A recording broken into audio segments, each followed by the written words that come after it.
আসসালামু আলাইকুম সবাইকে। আশা করি সবাই ভালো আছেন। আজকে সাধারণ জ্ঞানের পঞ্চম পর্বে সবাইকে স্বাগতম। মুজিবনগর সরকার কত তারিখে শপথ গ্রহণ করে? 17 এপ্রিল 1971। জাতীয় স্মৃতিসৌধের স্থপতি কে? সৈয়দ মাইনুল হোসেন। সংবিধানে রাষ্ট্রীয় মূলনীতি কয়টি? 4টি। বিশ্ব স্বাস্থ্য সংস্থার সদর দপ্তর কোথায় অবস্থিত? Geneva, Switzerland.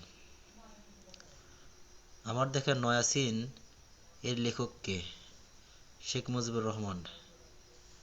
রিকেটস রোগ হয় কোন ভিটামিনের অভাবে? Vitamin D. হোয়াটসঅ্যাপ এর মালিকানা কোন কোম্পানির? মেটা। বাংলা কোন দেশের দ্বিতীয় রাষ্ট্রভাষার মর্যাদা পেয়েছে? Sierra Leone. নিপট এর পূর্ণরূপ কি? National institute of population research and training. মাইক্রোসফটের প্রতিষ্ঠাতা কে? Bill Gates. ধন্যবাদ সবাইকে।